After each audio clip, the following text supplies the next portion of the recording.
Salut YouTube! J'espère que vous allez bien. On se retrouve aujourd'hui pour une nouvelle vidéo et comme c'est la fin de l'année, je me suis dit que je vous partagerais comment je souligne le tout. Alors, normalement, quand cette vidéo sera publiée, on devrait être quelques jours avant le nouvel an.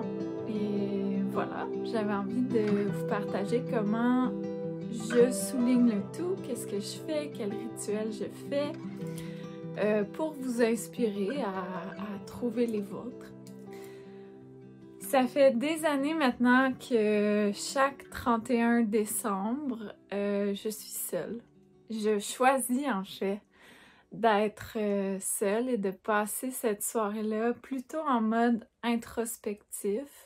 De me poser avec la dernière année, de voir, de ressentir qu'est-ce que j'ai aimé, qu'est-ce que j'ai moins aimé, qu'est-ce que je veux laisser derrière, qu'est-ce que je veux cultiver davantage. Et souvent, en fait, au Nouvel An, je vais vivre le tout en deux parties, c'est-à-dire que le 31 décembre, le soir du 31 décembre, justement, ça va être de façon beaucoup plus introspective, en tête-à-tête avec moi-même. Souvent, pas mal chaque fois, je vais prendre le temps d'écrire beaucoup dans mon journal, de laisser sortir ce qui a envie de sortir. Je vais mettre des mots sur l'année que je viens de vivre. Je vais prendre le temps aussi de célébrer les victoires de cette année-là, hein, parce qu'il y en a tout le temps, puis souvent, j'ai l'impression qu'on met peut-être davantage notre attention sur ce qui a moins bien été, ce qu'on veut laisser derrière, sur quoi on veut tourner la page. Mais c'est aussi vraiment chouette de prendre le temps de nommer, en fait, de reconnaître ce qui a bien été également, ce qui nous a aidé à grandir, ce qui est venu nous nourrir, ce qui est venu nous inspirer pour la suite des choses. De prendre un moment pour être fier de soi et se célébrer. Je sais que dans mon cas, 2022 a été ouf, vraiment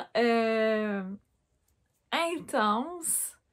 J'ai l'impression en fait que j'ai été sur une montagne russe avec des espèces de hauts vraiment très très hauts, puis des moments difficiles, vraiment très très difficiles. Mais cette année-là m'a tellement apporté au niveau personnel. J'ai l'impression d'avoir tellement grandi, puis en fait de ne plus être la même personne. J'ai commencé 2022 en étant une version de moi-même et je termine cette année-là en étant quelqu'un de complètement différent, j'ai l'impression. Puis je veux prendre le temps de célébrer tout ce qui m'a permis d'arriver jusqu'à cette version-là de moi. Par la suite, je vais aussi prendre un moment et là, honnêtement, cette portion-là, je me mets pas la pression que ce soit le 31 décembre ou le 1er janvier ou peu importe quoi d'autre. Ça vient quand ça vient, autour du 1er janvier. Mais c'est justement un moment plutôt axé sur le futur. Donc, sur la prochaine année, sur ce que j'ai envie de venir continuer de nourrir et cultiver en moi et de quelle façon j'ai envie que ça se reflète à l'extérieur de moi aussi. Parfois, ça va être en méditant. En fait, ça commence toujours avec une méditation pour aller connecter en fait à mon futur. Et par la suite, souvent je vais écrire. Encore une fois, l'écriture pour moi, c'est vraiment un médium qui m'accompagne beaucoup et que j'adore. Donc, je vais prendre le temps d'écrire, de mettre des mots sur cette vision-là, de la rendre concrète, de la ressentir. C'est ça le plus important parce que c'est ce qui va me guider tout au long de la prochaine année. Peu importe l'échelle de temps, en fait, c'est les émotions qui me guident à vraiment reconnaître comment la moi du futur se sent Et moi, dans mon quotidien, est-ce que je me sens comme elle? Et quand ce n'est pas le cas, qu'est-ce que je peux faire pour me ramener dans ces émotions-là qui sont en alignement avec la moi du futur? J'avais fait aussi, il y a 2 ans, je crois, un vision board. J'en avais d'ailleurs fait une vidéo ici sur YouTube et j'avais bien aimé l'exercice. Ce que personnellement, j'aime un petit peu moins des vision boards, c'est juste que ça évolue difficilement. C'est-à-dire que on est des humains et on continue de se transformer, d'évoluer, de changer. Et un vision board, ça reste un peu figé dans le temps. On vient mettre sur une image ce qu'on a ressenti dans un certain moment présent, une certaine énergie, et c'est ce que ça vient représenter.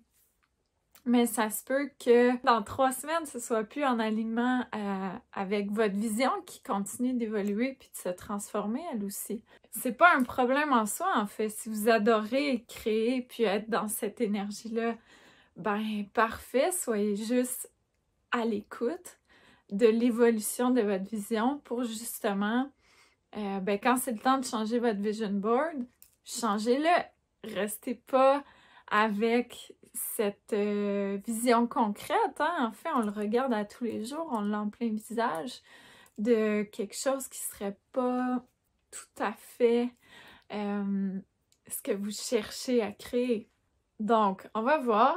Je crois pas faire de vision board cette année, simplement parce que, voilà, personnellement, je préfère écrire, mais aussi, j'ai pas du tout le matériel pour le faire, j'ai pas beaucoup d'espace pour avoir ce matériel-là, mais je trouve ça tellement beau de voir les vision boards de gens qui adorent faire ça puis qui se perdent un peu dans l'exercice. C'est vraiment, vraiment magnifique.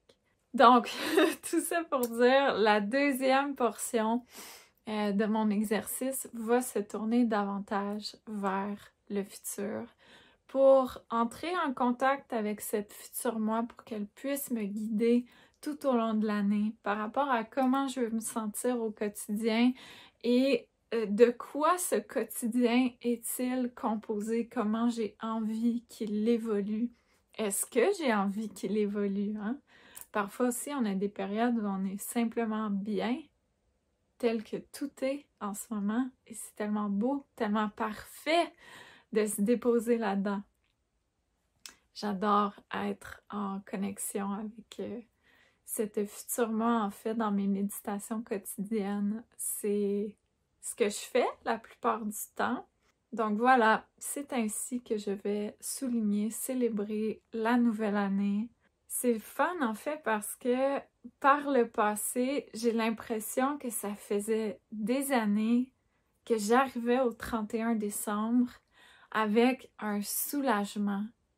Genre, enfin, cette année est terminée, est derrière moi. Enfin, adieu! Et j'ai l'impression que c'est la première fois depuis vraiment longtemps où, de un, je n'ai pas ce sentiment-là, même si ça a été une année éprouvante sur plusieurs points. Le sentiment qui domine, en fait, c'est une excitation pour le futur, une excitation pour ce qui s'en vient, parce que je pars d'un endroit où je suis bien, je suis de mieux en mieux et je sais que ça va continuer comme ça, d'évoluer, de grandir, de prendre de l'ampleur. Donc, je suis juste excitée de me sentir encore mieux puis de voir où cela va me mener intérieurement. Et dans un deuxième temps, de quelle façon ça va se refléter sur ce qui est extérieur à moi. Donc, c'est chouette aussi. Je réalise en même temps que je vous parle, en fait, que ouais, cette année, j'ai pas ce feeling-là de « Oh mon Dieu, enfin, c'est fini, thank God, j'en pouvais plus de cette année-là. » Non!